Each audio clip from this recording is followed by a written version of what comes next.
बिस्मिल्लाहिर्रहमानिर्रहीम अस्सलामु अलैकुम अल्लाहुम्मा सल्ली अला मोहम्मद व आले मोहम्मद हस्बुनल्लाहु व निअमल वकील। कैसे आप लोग? खैरियत से हैं? ठीक-ठाक हैं?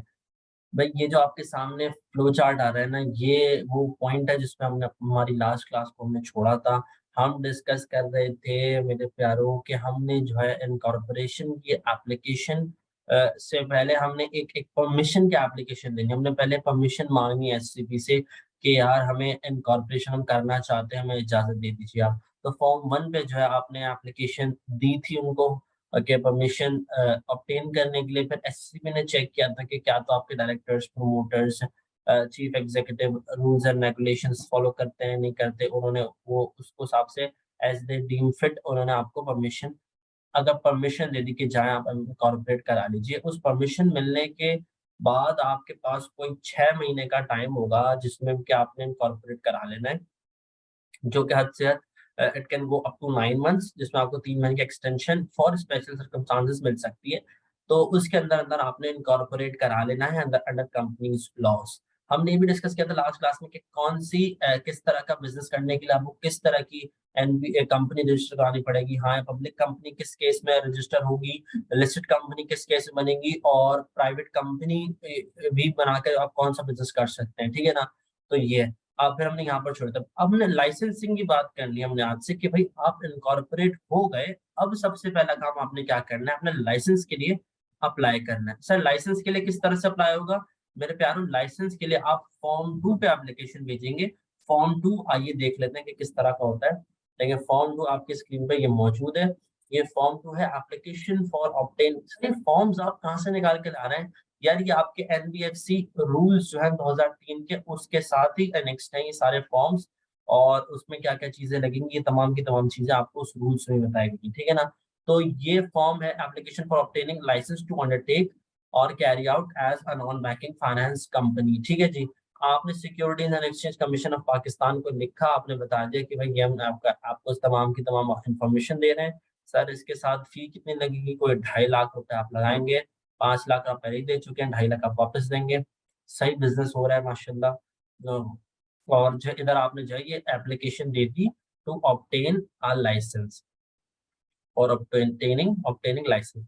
अब ये लाइसेंस कितने तरह के होते हैं? लाइसेंस जो है ना, अगर हम इसको डिस्कस करें हम इसको अगर डिस्कस करें, तो मेरे प्यारो देखें, ये एनबीएफसी है, ये एक एनबीएफसी है। आपने एनबीएफसी इनकॉर्पोरेट यहाँ पर करवा ली माशाल्लाह, बहुत-बहुत मुबारक हो आपको। उसके बाद आपने देखा यार अब हम बिज़नेस कौन-सा कैरी करना है, तो ये फंड मैनेजमेंट है और ये है लैंडिंग। सबसे पहले मैं आपको एक इत्तला फराहम कर दूँ कि आप ये दोनों बिज़नेस साथ जोड़ के नहीं कर सकते। आप ऐसा नहीं कर सकते कि यहाँ पर फॉर एग्ज़ाम्पल यहाँ से एसेट मैनेजमेंट का काम है और ये लीज़िंग का काम है। आप ये दोनों काम साथ जोड़ के नहीं कर सकते फुल स्टॉप, ठीक है ना? आप ऐसा नहीं कर सकते कि आप फंड मैनेजमेंट से कोई बिज़नेस उठाएँ और आप लेंडिंग से कोई बिज़नेस उठाएँ। जब आप एप्लीकेशन दे रहे होंगे तो आपने बताना होगा एससीपी को कि मैं ये फलाँ-फलाँ तरह के बिज़नेसेस कंडक्ट करना चाहता हूँ। फॉर एग्ज़ाम्पल आपने एसेट मैनेजमेंट का काम बताया, आपने वेंचर कैपिटल का काम बताया, आपने बताया मैं इन्वेस्टमेंट एडवाइज़री का काम कर रहा हूँ, आपने बताया मैं पेंशन फंड मैनेजमेंट का काम करूँगा, ठीक है ना? ठीक है, दुरुस्त है। अगर तो आपने यहाँ पर लिख दिया कि भाई मैं इनके साथ-साथ लीज़िंग का काम भी करूँगा। तो देखें, ये हो गए ऊपर के 4 फंड मैनेजमेंट का काम, नीचे का हो गया लैंडिंग का काम। ये काम आप नहीं कर सकते, आपने इनमें से एक कोई एक चीज़ करनी पड़ेगी। मतलब ये चारों बिज़नेसेस तो एक साथ कैरी हो सकते हैं, लेकिन ये फिर लीज़िंग का काम आप जो है वो कतई तौर पे इनके साथ नहीं कर सकते। अच्छा, सर लीज़िंग हो गई, यहाँ पर डिस्काउंटिंग का काम हो गया, ठीक है ना? इसके अलावा हाउसिंग फाइनेंस का काम हो गया और आपका हो गया इन्वेस्टमेंट फाइनेंस का काम, ठीक है ना?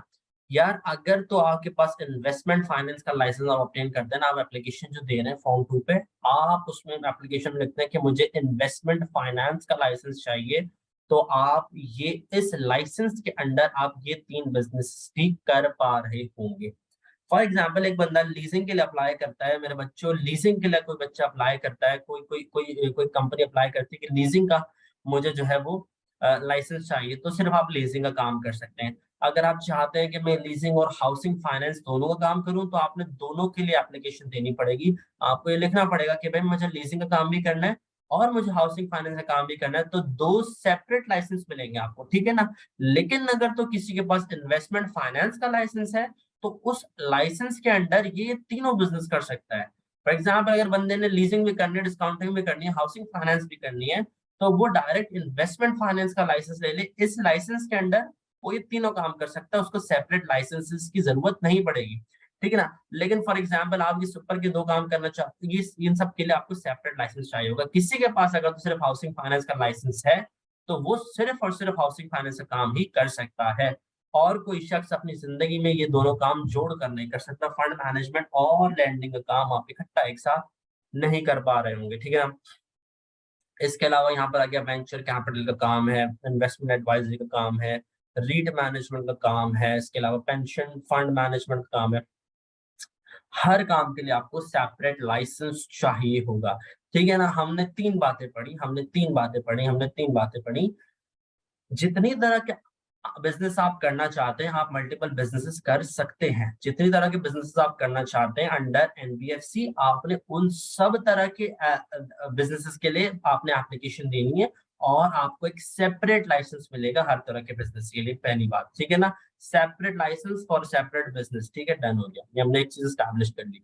दूसरी बात, अगर तो आपके पास इन्वेस्टमेंट फाइनेंस का लाइसेंस है, तो आप उसके अंडर लीजिंग का काम भी कर सकते हैं, डिस्काउंटिंग का काम भी कर सकते हैं, और हाउसिंग फाइनेंस का काम भी कर सकते हैं। ये हमने दूसरी चीज स्टैब्लिश कर ली।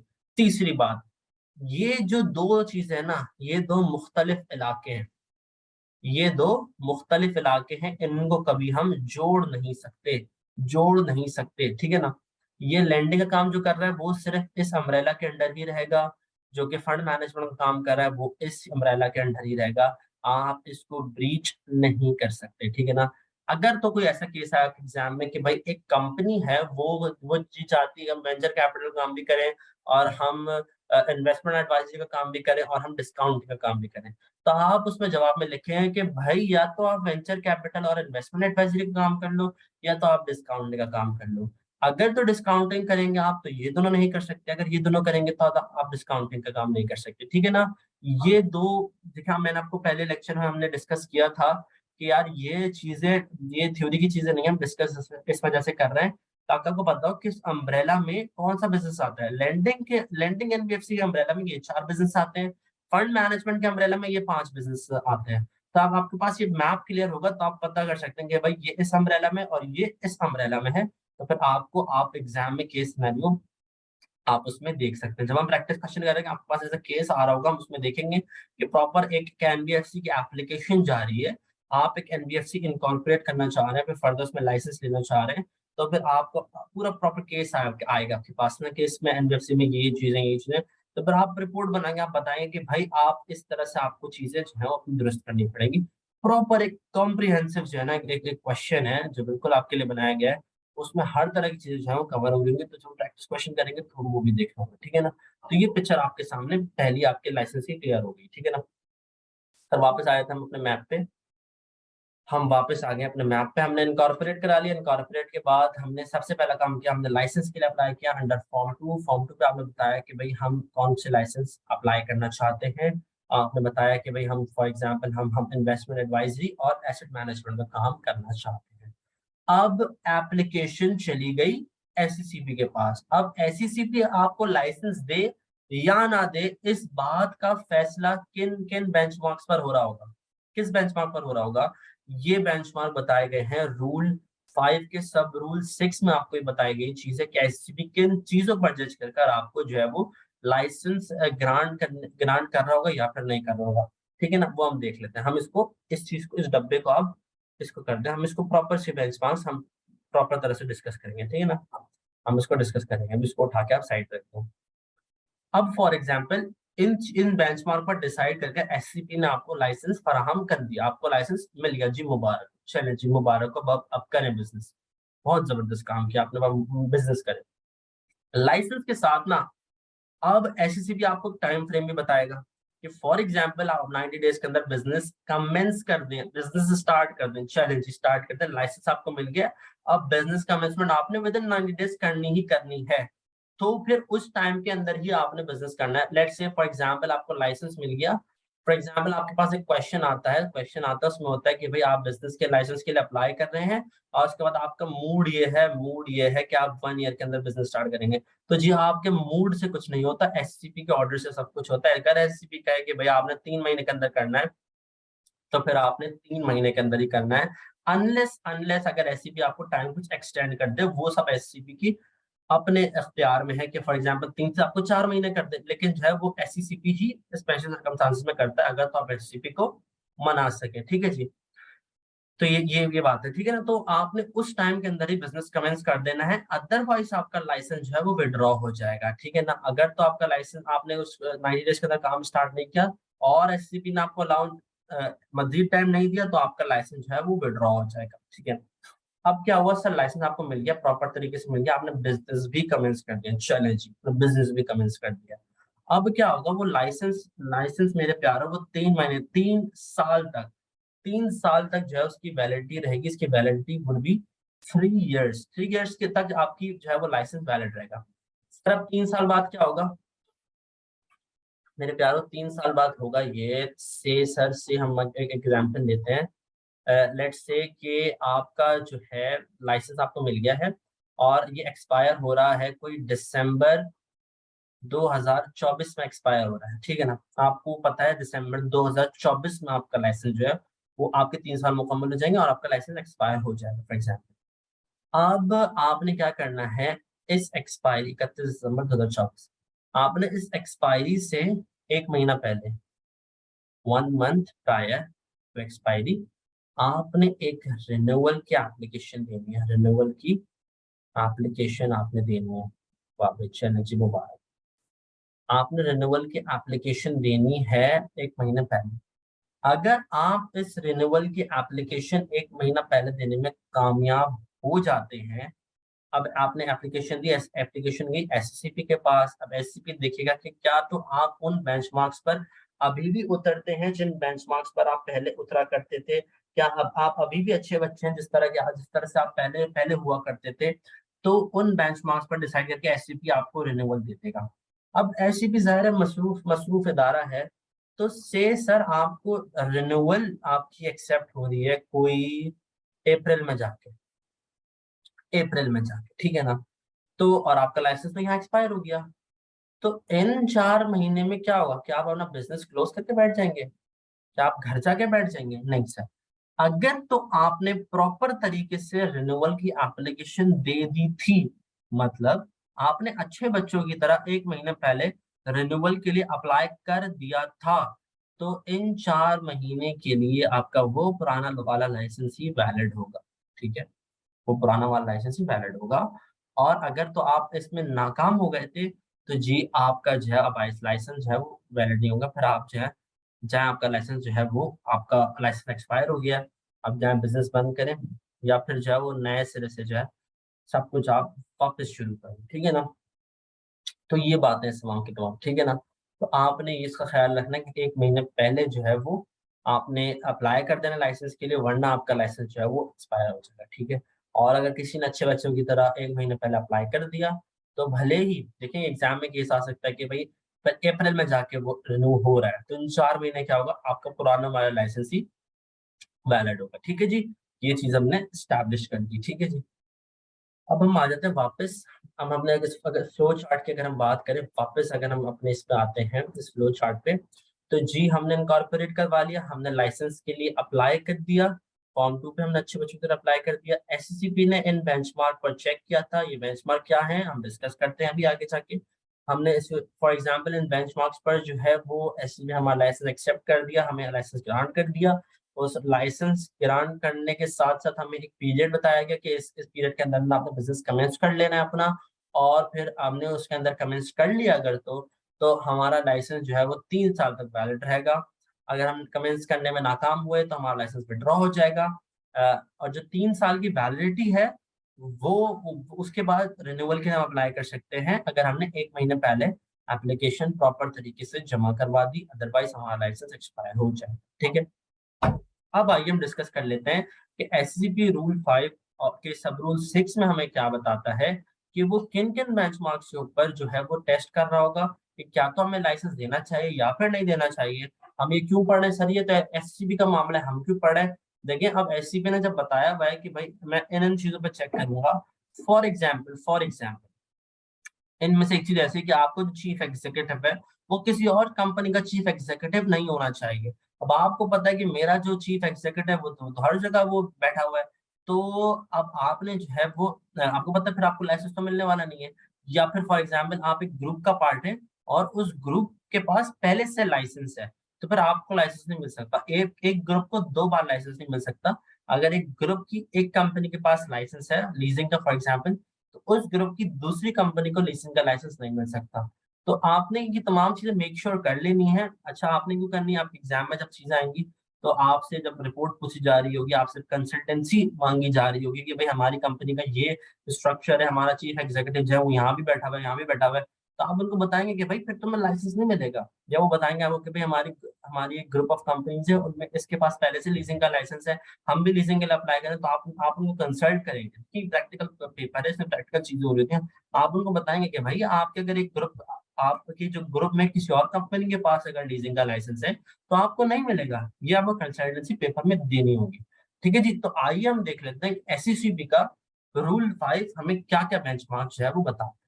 अच्छा सबसे पहले एससीबी आपको चेक करेगा over its eligibility criteria as mentioned in schedule 1। Sir eligibility criteria schedule 1 का क्या बताता है? यार इसमें दो बातें हैं। एक तो ये बात ये है कि इसमें आपके डायरेक्टर्स से मुतालिक क्या क्या मामला हैं। अगर आपने कंपनी के बोर्ड पर डायरेक्टर्स बैठाए हुए हैं तो उनके पास वो क्वालिफिकेशन हैं जो एससीबी ने बताई है। और उसमें इंडिपेंडेंट डायरेक्टर्स कितने हैं, इन दो बातों पे, over qualification and over independency. ठीक है ना? और अच्छा ये कब हम पढ़ेंगे सर, ये कब पढ़ेंगे हम? या एनबीएफसी के ऑफिसर्स का टॉपिक पढ़ रहे होंगे, इसमें एनबीएफसी के डायरेक्टर्स से मुतालिक बातें कर रहे होंगे, उनके अपॉइंटमेंट्स, उनके इलेक्शंस। तो फिर हम पढ़ रहे होंगे कि एक एनबीएफसी के बोर्ड में कितने डायरेक्टर्स होने चाहिए, उनकी क्वालिफिकेशंस क्या होनी चाहिए, उनका स्ट्रक्चर क्या होना चाहिए, मतलब बोर्ड में आपके कितने इंडिपेंडेंट डायरेक्टर्स होने चाहिए, कितने नॉर्मल एग्जीक्यूटिव डायरेक्टर्स चलेंगे। ठीक है ना? दूसरा सर, दूसरा एलिजिबिलिटी का सर, ये एलिजिबिलिटी का क्राइटेरिया कहाँ बताया है? यार ये बताया है शेड्यूल 1 ऑफ एनबीएफसी रूल्स 2003। ठीक है? और उसमें डायरेक्टर्स के मुतालिक बात है। और दूसरा टाइप ऑफ कंपनी सर, ये टाइप ऑफ कंपनी तो हमने पढ़ लिया है। मतलब fund management NBFC, public company होनी चाहिए, deposit taking lending NBFC, listed company होनी चाहिए। ये लेक्चर 1 में हम कवर कर चुके हैं। ठीक है जी, तो फर्स्ट चीज क्या होगी? फर्स्ट चीज हमारा हो गया जो अब ये क्या चीजें पढ़ रहे हैं हम, सर क्या चीजें पढ़ रहे हैं मेरे प्यारे? हम ये वो चीजें पढ़ रहे हैं जब आपने एससीबी को लाइसेंस की एप्लीकेशन दी फॉर्म 2 पर कि एससीबी हमें लाइसेंस दे दीजिए आप, तो वो अब आपको इस चीज के ऊपर चेक करना है। ठीक है ना? दूसरी चीज, तो ये चीज चेक हो गया, आप इसमें पास हो गए। फिर आपको आपसे चेक करेगा मिनिमम कैपिटल रिक्वायरमेंट या मिनिमम इक्विटी रिक्वायरमेंट। सर ये मिनिमम कैपिटल और मिनिमम इक्विटी रिक्वायरमेंट क्या है कि एक एनबीएफसी का कितना कैपिटल होना चाहिए? सर ये कौन बताएगा? ये यार एलिजिबिलिटी आपको बताइए शेड्यूल 1 ऑफ एनबीएफसी रूल्स 2003 में। मिनिमम कैपिटल रिक्वायरमेंट आपको बताया गया है शेड्यूल 1 ऑफ एनबीएफसी रूल्स 2008 में, एनबीएफसी रेगुलेशंस 2008। ये एक दफा आपका मैप आपके पास क्लियर होगा, क्लियरली बन जाएगा तो आपको बड़ी आसानी होगी इस चीजों को देखने में ना। तो फर्स्ट स्टेप हमारा ये हो गया। ठीक है ना? सेकंड स्टेप हमारा ये हो गया। सर ये पता कैसे चलेगा एमसीआर हमारा क्या होना चाहिए? आइए हम देख लेते हैं कि रेगुलेशन 2008 हमें क्या बताता है। अच्छा जी देख लीजिए, ये आपके सामने आपकी स्क्रीन पर हम इसको ले आते हैं जी। आगे जी, शेड्यूल 1 मिनिमम इक्विटी रिक्वायरमेंट बता रहे हैं आपको एनबीएफसी रेगुलेशन। ये है, ये हमने एक्सट्रैक्ट उठाया एनबीएफसी रेगुलेशंस 2008 से। ठीक है मेरे प्यारे, आपके सामने है। अच्छा जी, ये आपको क्लियरली बता रहा है कि फॉर्म ऑफ बिजनेस क्या है। New deposit taking NBFC for obtaining license of investment finance services, leasing और डिस्काउंटिंग और हाउसिंग फाइनेंस सर्विसेज। मेरे प्यारों अगर हम इसको शॉर्ट में बोले तो ये होगी डिपॉजिट टेकिंग लेंडिंग एनबीएफसी। ठीक है ना? Deposit taking lending NBFC. ये अगर न्यूली कोई आज की तारीख में रजिस्टर होती है, लाइसेंस मांगती है, तो उसको 1000 मिलियन का चाहिए। 1000 मिलियन का उसके पास कैपिटल होना चाहिए मिनिमम। ठीक है ना? एग्जिस्टिंग कोई है अच्छा ये अब ना इतने आपके लिए वैलिड नहीं है, क्योंकि क्योंकि ये 2008 में रूल्स आए, तो उस वक्त के लिए चीजें होती हैं कि यार ये रूल्स, क्योंकि जब एक रूल आता है ना, जब एक रूल आता है, कोई कोई लॉ आता है नया, तो उसमें होता ही है। फॉर एग्जांपल कंपनीज एक्ट 2017 आया। तो उसमें यह है कि जो न्यू कंपनीज रजिस्टर हो रही है उनको तो ये डायरेक्टली फॉलो करना है, लेकिन जो एग्जिस्टिंग कंपनीज होती है ना उनको एक टाइम दिया जाता है, 2 साल का, 3 साल का, 4 साल का, 5 साल का, कि आप इसको करते करते करते करते पूरी तरीके से इम्प्लीमेंट कर लीजिए। फॉर एग्जाम्पल कोई रूल आया 2012 में, तो उसको बोलोगे कि आप 2017 तक इसको प्रॉपर तरीके से पूरी तरीके से इम्प्लीमेंट कर लीजिए, क्योंकि बड़ी कॉर्पोरेट स्ट्रक्चर्स में एक साथ इसको इम्प्लीमेंट करना इतना पॉसिबल नहीं होता। तो एग्जिस्टिंग एनबीएफसी के लिए उस वक्त रूल आया था 2008 में कि आपने 750 मिलियन की जो है वो आपने मिनिमम कैपिटल रखना है, ठीक है ना। लेकिन आपके लिए ये ज्यादा वैलिड है, ये आपके लिए रेलिवेंट, ठीक है। Existing NBFC with valid deposit taking permission having leasing license, ये 500 मिलियन होना चाहिए। Non deposit taking NBFC for investment finance license, यार ये नॉन डिपॉजिट टेकिंग एनबीएफसी है, non deposit taking lending NBFC, जो इन्वेस्टमेंट फाइनेंस का काम करना चाहती है उनको 100 मिलियन का उनके पास कैपिटल होना चाहिए। माइक्रो फाइनेंस कंपनी है for investment finance services. Sir micro finance क्या होता है? यार इन्वेस्टमेंट फाइनेंस होता है, इन्वेस्टमेंट फाइनेंस आपने पढ़ा है मेरे बच्चों, ये होता है फाइनेंस प्रोवाइड करना ऑन कन्वेंशनल या फिर इस्लामिक बेसिस। अगर इसकी तादाद, इन पैसों की तादाद कम है, मतलब कि 5 लाख से लेकर 15 लाख के दरमियान है, तो ये ना मेरे प्यारों, ये माइक्रो फाइनेंसिंग कहलाती है। ये ज्यादातर ये अंडर प्रिविलेज आबादी जो है, मतलब ऐसे ऐसी एंटरप्रेन्योर्स जो कि ऐसे एंटरप्रेन्योर्स, इसको आप माइक्रो एंटरप्रेन्योर्स कह सकते हैं, वो ऐसे एंटरप्रेन्योर्स होते हैं जिनका बिजनेस सिर्फ उनका अपना पेट पालने के लिए होता है, ऐसा बिजनेस होता है उनका जिससे कि उनकी बस किचन इनकम निकल आती है, तो उसको उसको फंड करती है, या फिर पुअर पर्सन को फंड करती है, अंडर प्रिविलेज इलाकों को फंड करती है, तो वो माइक्रो फाइनेंस कंपनी कहलाती है। माइक्रो फाइनेंस कंपनी ये भी इन्वेस्टमेंट फाइनेंस के अंडर आता है। मतलब इन्वेस्टमेंट फाइनेंस में तो कोई लिमिट नहीं है ना, आप जितना चाहे पैसा दे सकते हैं कन्वेंशनल बेसिस पे या फिर इस्लामिक बेसिस पर, उसके अंडर ही माइक्रो फाइनेंस आता है, ठीक है ना। तो ये चीज आपने क्लियर कर दी। उसको 50 मिलियन का उसके पास जो है वो उसका अपना मिनिमम कैपिटल रिक्वायरमेंट होती है उसकी। इसके अलावा non deposit taking NBFC for leasing, discounting housing finance service, इसके लिए 50 मिलियन है for each form of business. इसके अलावा एसेट मैनेजमेंट सर्विस के लिए 200 मिलियन, इन्वेस्टमेंट एडवाइजरी के लिए 30 मिलियन। सर बाकी जो चीजें वो तो हमारे पास आई नहीं। फॉर एग्जाम्पल वेंचर कैपिटल के बारे में नहीं बताया हमें, पेंशन फंड स्कीम के बारे में हमें नहीं बताया, या फिर हमें जो है वो इसके अलावा रीट मैनेजमेंट के बारे में नहीं बताया। तो इसके लिए मतलब ऐसा तो रिक्वायरमेंट है नहीं, जो चीजें बताई गई हैं बस वही मौजूद है आपके सामने। तो ये चार्ट आपके सामने बिल्कुल क्लियर है, इसमें कोई समझाने की वैसे कोई जरूरत ही नहीं थी, सब कुछ क्लियर है सामने, मैंने बस रीड करके आपको बताया है। तो आपके सामने पिक्चर क्लियर है कि भाई मिनिमम कैपिटल रिक्वायरमेंट ये होनी चाहिए, ठीक है। आपका ओपन बुक एग्जाम है, आपने ये याद करने की जरूरत नहीं है, एनबीएफसी रेगुलेशंस आपके ओपन बुक कंपेंड में मौजूद है। आपको इसी बताना चाहिए कि मिनिमम कैपिटल रिक्वायरमेंट हमें शेड्यूल 1 में मिलेगी, ताकि अगर आपको ये एग्जाम में पूछे भी भाई कितना मिनिमम कैपिटल होना चाहिए कंपनी का, तो आपने देख लिया भाई आपने फॉर एग्जाम्पल एक नई कंपनी रजिस्टर लाइसेंस ऑब्टेन करना चाह रही है, जो कि लीजिंग का काम करना चाह रही है या फिर डिस्काउंटिंग या फिर हाउसिंग फाइनेंस का, तो आपने बता दिया जी, आपने फौरन बता दिया जी कि ये 1000 मिलियन इसका मिनिमम कैपिटल रिक्वायरमेंट होना चाहिए। तो दिखाने का मकसद ये था कि आपको चीजें पता होंगी कौन सी चीज कहाँ पर मौजूद है, इसमें कोई समझाने वाली ऐसी कोई बात थी नहीं। ठीक है जी, वापस हम अपने फ्लो चार्ट पे आ जाते हैं। हम आ जाते हैं अपने वापस अपने फ्लो चार्ट पे। अच्छा जी, हम आ गए, ठीक है ना। सबसे पहले हमने एलिजिबिलिटी क्राइटेरिया के लिए देखा था, ऐसे कि ना मैं एलिजिबिलिटी क्राइटेरिया के ऊपर देखा था।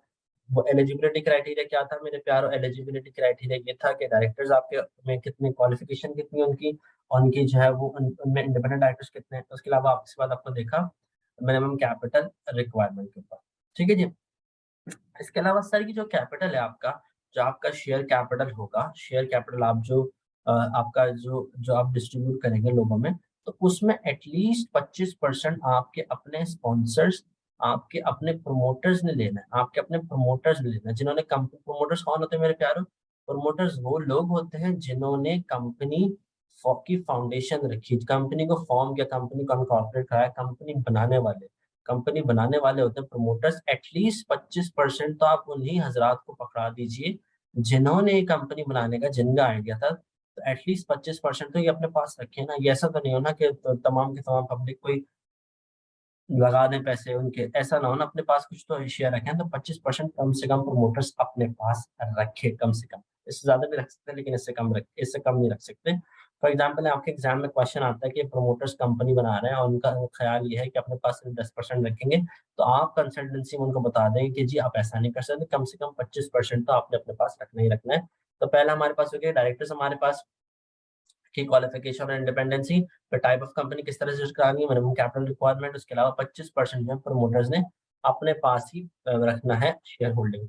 अच्छा जी, ये शेयर होल्डिंग अपने पास रखेंगे ना, एक तो ये कि ये सीडीसी के अकाउंट में जमा कराएंगे, सीडीसी में अकाउंट जमा कराएंगे, वो भी ऐसा ब्लॉक्ड अकाउंट होगा जिसमें ना तो कोई शेयर ट्रांसफर हो सकता है, ना तो कोई सेल हो सकता है। मतलब आप किसी बैंक के पास नहीं रखवा सकते अपने शेयर्स, आपने सीडीसी के पास रखवाना है, सेंट्रल डिपॉजिटरी कंपनी के पास आपने रखवाना है, वो भी एक ब्लॉक्ड अकाउंट में।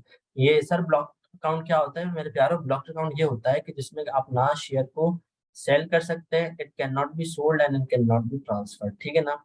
आप ट्रांसफर भी नहीं कर सकते उसको, आप सेल भी नहीं कर सकते, आप इसको ट्रांसफर भी नहीं कर सकते, ठीक है। तो और उसके अलावा क्या करेंगे सर, आप एक ना हलफनामा भी देंगे, आप एक अंडरटेकिंग भी देंगे, आप एक अंडरटेकिंग भी देंगे एससीपी को, कि एससीपी की एससीपी हम ये अंडरटेकिंग देते हैं कि ना तो हम अपना शेयर सेल करेंगे, ना तो हम अपना शेयर ट्रांसफर करेंगे आपसे पूछे बगैर। मतलब आप without prior approval of SCP आप ये कोई भी काम नहीं कर रहे होंगे, ठीक है जी। ये बात हमें समझ आ गई सर। 3 बातें हमें क्या समझ आ गई? सबसे पहले एससीपी हमें एलिजिबिलिटी क्राइटेरिया ऑफ शेड्यूल 1 पे चेक करेगा। वो क्या है कि डायरेक्टर सर, ये बार-बार हम क्यों डिस्कस करें, ताकि आपको सुन-सुन के याद हो जाए, आपको चीज़ें पता हो, ठीक है ना? डायरेक्टर्स की क्वालिफिकेशंस क्या होगी, उनकी इंडिपेंडेंसी, कितने इंडिपेंडेंट डायरेक्टर्स हैं आपके बोर्ड में, फिर आपकी कंपनी सही टाइप की बनी है। अगर आप एक फंड मैनेजमेंट का लाइसेंस ले रहे हैं, तो आप एक पब्लिक कंपनी है, ये इस बात पे चेक करेगा। फिर जो है वो आपके मिनिमम कैपिटल रिक्वायरमेंट पे चेक करेगा कि वो आपका सही है, सही बात है, बिल्कुल उसमें कोई मसला तो नहीं है। फिर 25% अब जो शेयर होल्डिंग आपके प्रोमोटर्स ने खुद ली है, फिर ये अंडरटेकिंग दी है कि हम ना तो शेयर्स बेचेंगे आपसे पूछे बगैर, ना तो ट्रांसफर करेंगे आपसे पूछे बगैर, और वो शेयर्स हमने सीबीसी के ब्लॉक्ड अकाउंट में रखे हैं, ठीक है। ये सब बातें क्लियर हो गई आपके सामने। सर फिर एक आपका है चीफ एग्जीक्यूटिव कंपनी का। सर ये है कंपनी का चीफ एग्जीक्यूटिव, ये है सीईओ साहब। सीईओ साहब, सर सीईओ साहब है। सर सीईओ साहब जो है ना, आपकी कंपनी के जो सीईओ साहब हैं, वो किसी और कंपनी में ना हो, इस हैसियत पर, सीईओ की हैसियत पर किसी और कंपनी में ना हो वो। मतलब कि अगर आप आपकी कंपनी का चीफ एग्जीक्यूटिव अगर वो किसी दूसरी कंपनी का भी चीफ एग्जीक्यूटिव है, तो आपको लाइसेंस नहीं दे देगी एससीपी। एससीपी चाहता है कि एक्सक्लूसिविटी चाहता है एससीपी कि आपका सीईओ सिर्फ आपका सीईओ ही हो। सिर्फ एक केस में ऐसा हो सकता है कि आपका सीईओ किसी दूसरी कंपनी का भी चीफ एग्जीक्यूटिव हो, वो इस केस में कि आपकी कंपनी है एक फंड मैनेजमेंट एनबीएफसी आपने कराई, आपकी ही सब्सिडरी है एक investment company. Sir investment company क्या होती है मेरे प्यारे? इन्वेस्टमेंट कंपनी वो कंपनी होती है जो लोगों से पैसा पकड़ती है और उस पैसा को 25 दिन में डबल करती है। नहीं, ऐसा नहीं करती। पूल्ड फंड्स इसके पास आते हैं, पूल्ड फंड्स इसके पास आते हैं, ये इसको सिक्योरिटीज में जो है वो इन्वेस्ट करती है, लोगों से पैसा पकड़ के कंपनी के शेयर्स खरीदती है, स्टॉक मार्केट में पैसा लगाती है, फाइनेंशियल सिक्योरिटीज खरीदती है, तो उसको हम इन्वेस्टमेंट कंपनी कहते हैं। तो अगर तो आप एक फंड मैनेजमेंट, फॉर एग्जांपल आप एसेट मैनेजमेंट एनबीएफसी हैं, और आप जो है आपकी एक सब्सिडरी है that is an investment company, तो आपका सीईओ जो है वो उस इन्वेस्टमेंट कंपनी का भी सीईओ हो सकता है। फॉर एग्जांपल आप एक ऐसी कंपनी इन्वेस्टमेंट एडवाइजरी का काम कर रहे हो और आपकी ही सब्सिडरी है that is company that invest in financial securities, तो उस कंपनी का सीईओ आप ही आपका सीईओ उस कंपनी का सीईओ बन सकता है, अदरवाइज किसी केस में ऐसा नहीं हो सकता, ठीक है जी। तो ये चीजें, ये चार बात हमने पढ़ी। पहली बात eligibility criteria, minimum capital requirement, then क्या 25% शेयर होल्डिंग रखनी है प्रमोटर खुद, और फिर आपके सीईओ साहब सिर्फ आपके ही सीईओ साहब होंगे। उसके अलावा उसके अलावा मेरे प्यारो, उसके अलावा उसके अलावा हम ये पढ़ लेते हैं कि चौथी बात पांचवी बात क्या होगी। चार बातें हम ऑलरेडी पढ़ चुके हैं, पांचवी बात हम पढ़ लेते हैं। पांचवी बात ये है कि आपने जो मेमोरेंडम ऑफ एसोसिएशन एक दफा दे दिया, that will not be change subsequently unless आप एससीपी से पूछ लें। अनलेस आप एससीपी से पूछ लें, आपका मेमोरेंडम ऑफ एसोसिएशन चेंज नहीं होगा। आप सिर्फ उसमें एक काम चेंज कर सकते हैं, आपका जो ऑथराइज्ड कैपिटल है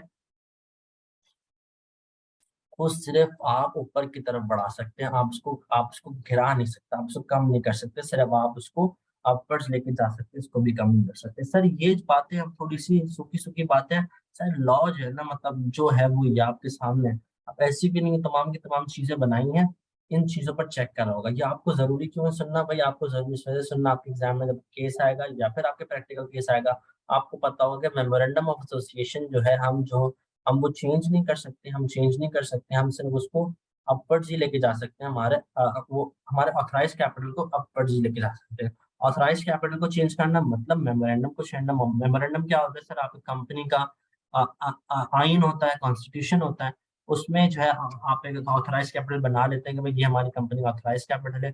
उसमें से कुछ जो है वो आपका सब्सक्राइब कैपिटल होता है, सब्सक्राइब में से कुछ पेड अप कैपिटल होता है। ये तमाम काम चीज आप जानते हैं पहले से। तो ऑथराइज्ड कैपिटल को सिर्फ आप अपवर्ड्स लेके जा सकते हैं, इसको भी आप डाउनवर्ड्स नहीं कर सकते, ठीक है। अच्छा, इसके अलावा सर ये जो ऊपर जो हमने लोग बिठाए हैं ना एग्जीक्यूटिव पोजीशंस पर, सर कहाँ गए। तो ये जो आपने लोग बिठाए हुए हैं ना एग्जीक्यूटिव पोजीशंस पर, डायरेक्टर्स हो गए या फिर कुछ और एग्जीक्यूटिव लोग हो गए, सर इनके पास जो है ना, इनके पास तमाम की तमाम जो है वो वाली क्वालिफिकेशंस होनी चाहिए जो कि एससीपी बताए। एससीपी रफ्ता रफ्ता वक्तन फवक्तन बताता रहता है कि भी आपके डायरेक्टर्स की क्वालिफिकेशंस होनी चाहिए, आपके एग्जीक्यूटिव लोगों की क्वालिफिकेशन होनी चाहिए। डायरेक्टर्स के अलावा एग्जीक्यूटिव लोग कौन होते हैं यार? ऑडिटर हो जाते हैं, इंटरनल ऑडिटर्स हो जाते हैं, आपके आपके जो है वो कंपनी सेक्रेटरी हो जाते हैं। तो उनके इनके पास भी वाली क्वालिफिकेशन होनी चाहिए। सिर्फ डायरेक्टर्स की क्वालिफिकेशन से काम नहीं चलेगा, आपके जो बाकी ऑफिसर्स हैं, बाकी जो आपके एग्जीक्यूटिव लोग हैं, उनके पास भी वो क्वालिफिकेशन होनी चाहिए। थोड़ा सा ये सूखा सूखा एरिया, लेकिन लॉ में थोड़े बहुत सूखे सूखे एरिया भी आएंगे, आपने उनको सिर्फ बर्दाश्त करना है, आपने उनको एब्जॉर्ब करना है, ठीक है ना। ये आपको ये इतनी बात पता है कि तमाम की तमाम चीजें हम पढ़ रहे हैं। अभी से मैं एलिजिबिलिटी से जो स्टार्ट किया, ये तमाम की तमाम रूल 5 के सब रूल 6 में लिखी हुई है। एनबीएफसी रूल 2003 जब आप खोलेंगे तो उसके रूल 5 में आएंगे, फिर सब रूल 6 के अंदर ये वाली बात लिखी हुई है। हम अगर अंग्रेजी पढ़ने बैठ जाए तो आपको बहुत मुश्किल समझ आता, लेकिन हम इस तरह से पढ़ रहे हैं तो आपको थोड़ा बेहतर तरीके से समझ आ रहा होगा। उसके बाद जब आप रीडिंग करेंगे, एनबीएफसी खत्म होगा, उसके बाद एक लेक्चर मौजूद होगा जिसमें हम बेरक की रीडिंग करेंगे, उसको हाईलाइट करेंगे, तब आपकी बातें फिर आपको वो आसान लगेगा, फिर क्योंकि आपने प्रॉपर तरीके से इसको चीज इसके पीछे की कहानी समझी हुई हो, ठीक है ना। तो ये बातें हमने पढ़ ली। तो हमने पांचवी बात क्या पढ़ी? हमने पांचवी बात ये पढ़ी कि आप मेमोरेंडम को चेंज नहीं कर सकते, उसमें सिर्फ ऑथराइज कैपिटल को चेंज कर सकते हैं, वो भी अपवर्ड्स। आप उसको सिर्फ बढ़ा सकते हैं, उसको भी आप कम नहीं कर सकते without prior approval of SECP. अच्छा, इसके अलावा मेरे प्यारो, आपकी कंपनी है, सर आपकी कंपनी है, तो उसका एक चीफ एग्जीक्यूटिव है, ये चीफ एग्जीक्यूटिव है, ठीक है, आपकी कंपनी का ये हेड है। सर आपकी कंपनी ना तीन तरह के बिजनेस कर रही है मेरे प्यारो, तीन तरह के बिजनेस कर रही है। लीजिंग कर रही है, हाउसिंग फाइनेंस कर रही है, और मेरे प्यारो डिस्काउंटिंग कर रही है। तीन काम कर रही है आपकी कंपनी, ठीक है। आपकी कंपनी का एक हेड है, सीईओ, लेकिन सर एससीपी आपको बोलता है कि आप हेड ऑफ बिजनेस भी बनाएं, हेड ऑफ बिजनेस भी बनाएं, ठीक है ना। हेड ऑफ बिजनेस क्या होता है कि head of business of leasing, head of business of housing finance, head of business of discounting. मतलब इसका एक अलग हेड होगा, इसका एक अलग हेड होगा, इसका एक अलग अलग हेड होगा। मतलब ठीक है, एक पूरी कंपनी का ओवरऑल सीईओ है, लेकिन आप एक अलग अलग बिजनेस के भी मुख्तलिफ हेड्स बनाएंगे। वो सीईओ के अंडर काम कर रहे होंगे और वो सीईओ को रिपोर्ट कर रहे होंगे, लेकिन वो उस बिजनेस के जिम्मेदार लोग होंगे, उस बिजनेस के हेड होंगे, उस बिजनेस की जिम्मेदारी ओवरऑल कंपनी की जिम्मेदारी तो सीईओ के ऊपर है, उस बिजनेस की जिम्मेदारी इन शख्स पर है, ठीक है ना। तो ये शख्स भी जो है ना अपने कंपनी में, ये अफराद भी जो है ना अपने वो बिठाने अपनी कंपनी में। तो ये बात आपको बताओ, एससीपी जब आप एक लाइसेंस के लिए अप्लाई करोगे, फॉर एग्जाम्पल आप तीन तरह के लाइसेंस के लिए अप्लाई करोगे, तो आपने ये बताना भी है कि मैंने फना फना लोगों को बिजनेस का हेड बनाया है, ठीक है ना। आप आगे जाके देख रहे होंगे क्वेश्चंस में आ रहा होगा, प्रैक्टिकल क्वेश्चंस में, कि आपकी कंपनी का एक सीईओ है, वो तीनों तरह के बिजनेस को वो लुक आफ्टर कर रहा होगा, लेकिन ऐसी भी इसमें ये आपसे पंगा लगाएगा, ये मसला लगा के, ये ऑब्जेक्शन लगा के भेजेगा कि हेड ऑफ बिजनेसेस बिठाओ। तो अगर तो आपने ये वाला लेक्चर लिया होगा, आपको ये पता होगा, तो आपको जो है पता होगा कि हमने हेड ऑफ बिजनेसेस भी बिठाने हैं। हमने ऐसा नहीं है कि हमने हमारे सिर्फ एक सीईओ से काम चल जाएगा, हमने जो है वो हेड ऑफ बिजनेस बिठाने for every separate business. Sir इसी तरह ना, फॉर एग्जांपल आप ये तीनों काम अगर करना चाहते हैं ना, तो आपके पास लाइसेंस भी होना चाहिए। सर फॉर एग्जांपल आप एसेट मैनेजमेंट का काम करना चाहते हो, तो आपके पास एसेट मैनेजमेंट का लाइसेंस होना चाहिए। अगर तो सिर्फ आपका एसेट मैनेजमेंट का लाइसेंस है और आप चाहते हैं वेंचर कैपिटल काम भी कर लूं, तो आप ये नहीं कर सकते। हमने लाइसेंसिंग में डिस्कस किया था कि you need to have a license for each separate business, separate license for every separate business. सिर्फ उसमें एक दो एक्सेप्शन थी, कि उसमें एक्सेप्शन ये है कि आप फंड मैनेजमेंट के अम्ब्रेला में जो बिजनेस आते हैं उनको नहीं कर सकते उन बिजनेसेस के साथ जो कि लैंडिंग एनबीएफसी के अम्ब्रेला में आते हैं। मतलब फंड मैनेजमेंट काम और लैंडिंग काम हम एक साथ नहीं कर सकते, ठीक है जी। ये बात हमें समझ आ गई। दूसरी बात, फॉर एग्जाम्पल अगर कोई किसी शख्स के पास इन्वेस्टमेंट फाइनेंस का लाइसेंस है, तो उस इन्वेस्टमेंट फाइनेंस के लाइसेंस में वो लीजिंग का काम भी कर सकता है, हाउसिंग फाइनेंस का काम भी कर सकता है और डिस्काउंटिंग काम भी कर सकता है। अभी अभी हम थोड़ी थोड़ी पहले बात करते आए हैं। तो एससीपी भी चेक करेगा कि आप वही बिजनेस करें जिस बिजनेस का आप लाइसेंस ले रहे हैं। फॉर एग्जाम्पल आपको लाइसेंस मिल जाता है, फिर आप कोई ऐसी एक्टिविटी करते हैं जिसका लाइसेंस आपके पास नहीं है। तो मतलब फॉर एग्जाम्पल आपके पास लीजिंग का लाइसेंस है और आप बाद में जाके हाउसिंग फाइनेंस भी कर रहे हो, तो एससीपी आपका लाइसेंस जो है वो विड्रॉ कर लेगा, आपका लाइसेंस जो है वो कैंसिल कर दिया जा रहा होगा। ठीक है मेरे प्यारो। अच्छा जी, इसके अलावा सर आपकी कंपनी है, ये ना ये it's a part of a group, it is a part of a group. उसमें आपके एसोसिएटेड कंपनीज भी हैं, सब्सिडरीज भी हैं। सब्सिडरीज हो गई, एसोसिएटेड हो गई, ऐसी कंपनी जिसमें कि आपकी सब्सटैंशियल ओनरशिप हो गई। सब्सटैंशियल ओनरशिप बोले तो 10% of share holding. Subsidiary, associate, substantial ownership, या फिर आपको कोई ऐसा इन्फ्लुएंस हो कि आप उसके मैनेजमेंट में मसला कर सके, मैनेजमेंट में आप जो है वो इन्फ्लुएंस कर सके। तो ऐसी कंपनीज, तमाम की तमाम कंपनीज ये कहलाती हैं, ये पार्ट ऑफ अ ग्रुप। ठीक है ना, ये पार्ट ऑफ अ ग्रुप। इस केस में ये जो हम ये वाला क्लॉज पढ़ रहे हैं, इसमें ग्रुप का मुराद ये है, ग्रुप से मुराद। आगे जाके ऐसी चीज आएंगी इसमें ग्रुप से मुराद कोई डिफरेंट चीज होगी, क्योंकि लॉ में मीनिंग्स वो होती हैं जो लॉ खुद बता रहा हो, लेकिन इस क्लॉज में में लॉ में लॉ का मुराद है, ग्रुप से मुतालिक मुराद ये है लॉ का कि subsidiary associated companies, substantial ownership यानी कि 10% ऑफ ओनरशिप, या फिर इन्फ्लुएंस आप कर सकते हैं उसके उसके मैनेजमेंट में। ठीक है ना। तो ग्रुप, अगर कोई ग्रुप है और फॉर एग्जांपल आपकी कंपनी है, कंपनी एबीसी, और आप अप्लाई कर रहे हैं मेरे प्यारो, आप एसेट मैनेजमेंट का लाइसेंस अप्लाई कर रहे हैं। अगर तो आपके ग्रुप में कोई और कंपनी है, आपकी सब्सिडरी या आपकी एसोसिएटेड या कोई ऐसी कंपनी जिसका जिसका जिसमें आपका 10% शेयर होल्डिंग हो, या फिर ऐसी कंपनी जिसका आप में 10% शेयर होल्डिंग हो, या फिर ऐसी कंपनी जिसको आप इन्फ्लुएंस कर सकते हो, या कोई ऐसी कंपनी जो आपको इन्फ्लुएंस कर रही हो, ये पूरा ग्रुप कहलाता है। तो अगर उसके पास भी एसेट मैनेजमेंट का लाइसेंस है, तो आपको एसेट मैनेजमेंट का लाइसेंस नहीं मिल रहा होगा। मतलब एक ग्रुप को एक वक्त में एक बिजनेस का एक ही लाइसेंस मिलेगा। ऐसा नहीं हो सकता कि एक ग्रुप में दो तीन कंपनीज एक ही बिजनेस का लाइसेंस ले रही हो। सर लेट्स से कि कंपनी एक्स वाई जी जो है इसके पास एसेट मैनेजमेंट का लाइसेंस है, और कंपनी एबीसी जो है ये अब अप्लाई कर रही है फॉर वेंचर कैपिटल लाइसेंस, तो ये मिल जाएगा जी, बिल्कुल ये वाला लाइसेंस मिल जाएगा। लेकिन फॉर एग्जाम्पल अगर एक बिजनेस का लाइसेंस ग्रुप में पहले से मौजूद है, फॉर एग्जाम्पल एसेट मैनेजमेंट का लाइसेंस एक ग्रुप के पास पहले से मौजूद है, एक ग्रुप की किसी भी कंपनी के पास मौजूद है, तो फिर उस ग्रुप की किसी दूसरी कंपनी को वो लाइसेंस कतई तौर पर नहीं मिल रहा होगा। फॉर एग्जाम्पल आपके एग्जाम में से केस आता है ना, तो आपको ये देखना पड़ेगा, आपने कंसल्टेंसी आपसे मांगी जा रही होगी, तो आपने वो प्रोवाइड करनी होगी कि जी आपके आपके अगर ग्रुप में पहले से ये वाला बिजनेस एग्जिस्ट करता है, तो आपको एसटीपी लाइसेंस नहीं देगा। फॉर्म देने का, एप्लीकेशन देने का कोई फायदा जो है वो नहीं है। ठीक है जी, तमाम की तमाम बातें हमने पढ़ ली। सबसे पहले हमने बात क्या पढ़ी कि एलिजिबिलिटी क्राइटेरिया, जब आप एससीपी को फॉर्म 2 पे लाइसेंस की एप्लीकेशन देंगे कि एससीपी हमें लाइसेंस दे दीजिए, आप एससीपी चेक करेगी, ऐसी आपको चेक करेगी over its eligibility criteria of schedule 1। Eligibility criteria क्या बोलेगा आपको कि भाई क्या डायरेक्टर्स आपके बोर्ड में उतना इंडिपेंडेंट है जितना हमें चाहिए, क्या डायरेक्टर्स के पास वो क्वालिफिकेशन जितनी हम डिमांड करते हैं। ठीक है जी सर, ये बात हम कब पढ़ेंगे, ये बात जब हम डायरेक्टर्स का टॉपिक पढ़े होंगे, डायरेक्टर्स ऑफ एनबीएफसी, मतलब एनबीएफसी के टॉपिक में डायरेक्टर्स ऑफ एनबीएफसी का होगा। एक्चुअली किस तरह से इलेक्ट हो रहे होंगे डायरेक्टर्स, किस तरह से अपॉइंट होंगे, कितने होंगे, इंडिपेंडेंट कितने होंगे, क्वालिफिकेशन क्या होगी, तो हम ये देख रहे होंगे।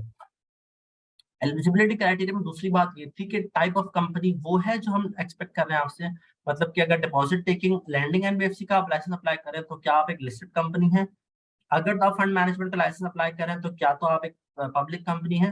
तो ये चीजें हमारे पास हमने स्टैब्लिश कर ली। उसके बाद क्या एससीपी चेक करेगा, आपको चेक करेगा over it's minimum capital requirement. वो मिनिमम कैपिटल रिक्वायरमेंट का चार्ट हमने देखा, ठीक है जी, वो कहाँ मिलेगा सर हमें, वो भी शेड्यूल 1 में मिलेगा of NBFC regulation 2008। Eligibility criteria मिलेगा एनबीएफसी रूल्स 2003 के शेड्यूल 1 में, और मिनिमम कैपिटल रिक्वायरमेंट मिलेगी आपको एनबीएफसी रेगुलेशन 2008 के शेड्यूल 1 में। ठीक है जी, इससे बिल्कुल कंफ्यूज मत होइएगा, बिल्कुल प्रॉपर तरीके से लेक्चर ले, ऐसा नहीं कि आप जल्दबाजी में लेक्चर्स ले रहे हैं। प्रॉपर तरीके से अगर आप ले रहे हैं, रजिस्टर लेके बैठकर प्रॉपर तरीके से नोटिंग कर रहे हो, तो आपको चीजें बिल्कुल भी कंफ्यूज नहीं कर होगी इंशाल्लाह, ठीक है ना। फिर हमने क्या बात पढ़ी सर, हमने फिर बात पढ़ी कि आप जो भी आपका कैपिटल सब्सक्राइब हो रहा होगा उसमें एटलीस्ट 25% आपने आपने अपने स्पॉन्सर्स को देना है, अपने प्रोमोटर्स को देना है, ठीक है जी। जो लोग कंपनी बना रहे हैं वही कम से कम 25% तो लें, और वो जो लेंगे 25% वो आप एक सीडीसी ब्लॉक अकाउंट में जमा करवाएंगे, जो कि ना तो सेल हो रहा होगा ना तो ट्रांसफर हो रहा होगा without prior approval of SCP. और आप एक अंडरटेकिंग भी जमा कराएंगे, आप एक हलफनामा भी जमा कराएंगे कि जी हम इस शेयर्स को ना तो बेचेंगे ना तो हम ट्रांसफर करेंगे आपसे बगैर पूछे, ठीक है जी। इसके अलावा सर आपको जो चीफ एग्जीक्यूटिव है वो किसी और कंपनी का चीफ एग्जीक्यूटिव नहीं होगा, सिर्फ उसमें एक एक्सेप्शन है कि अगर तो आपकी ही कोई सब्सिडरी है जो कि इन्वेस्टमेंट का काम करती है। सर इन्वेस्टमेंट का काम क्या होता है?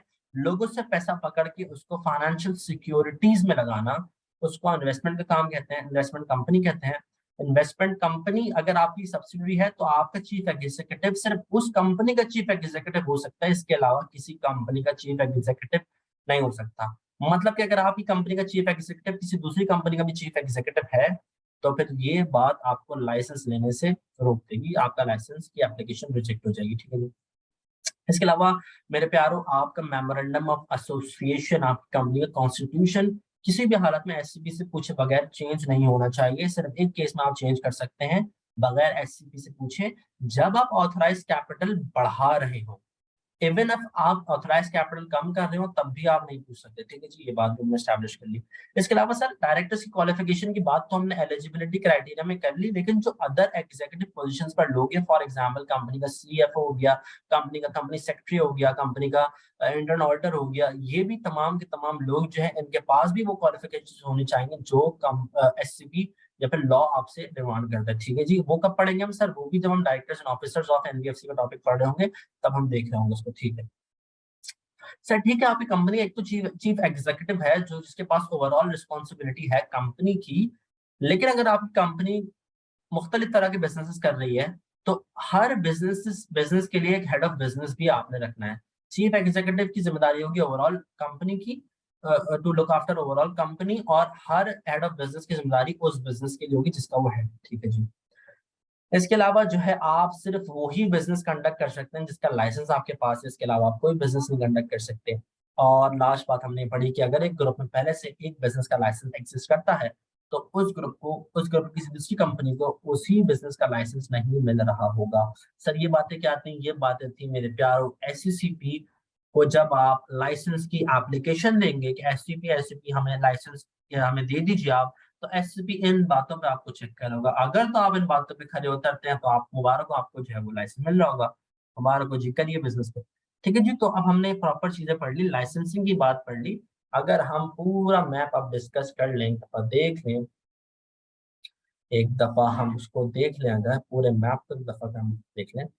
अच्छा जी, ये मैप आपके सामने प्रॉपर आ गया। अगर हम पूरा उसको देखें, इनकॉर्पोरेशन से लेक्चर 2 और लेक्चर 3 अगर हम समरी देखें तो आपके सामने मौजूद है।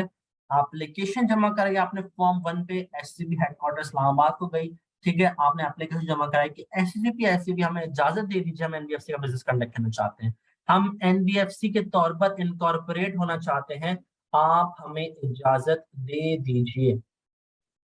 कहाँ चले गए जी? ये रहा जी, आगे मुबारक हो। ठीक है, फॉर्म 1 पे आपने एससीपी से इजाजत मांगी कि हमें इनकॉर्पोरेट होने दीजिए आप।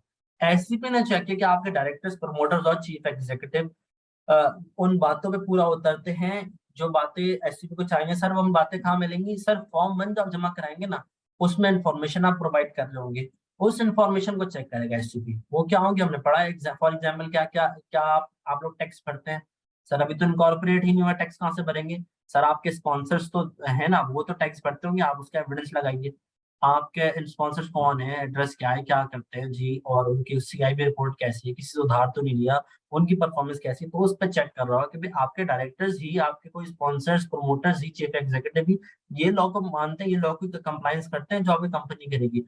तो जी अगर आपको एससीबी को आपने कन्विंस कर लिया तो एससीबी आपको परमिशन दे देगी, जाइए आप एक एनबीएफसी के तौर पर इनकॉर्पोरेशन करवा लीजिए, कब तक करवानी है आपने? 6 महीने के अंदर आपने करवा लेनी है। अगर तो आपने नहीं करवानी तो आपकी परमिशन ज़ाया हो जाएगी, फिर वापस परमिशन मांग करेगी आप, ठीक है ना?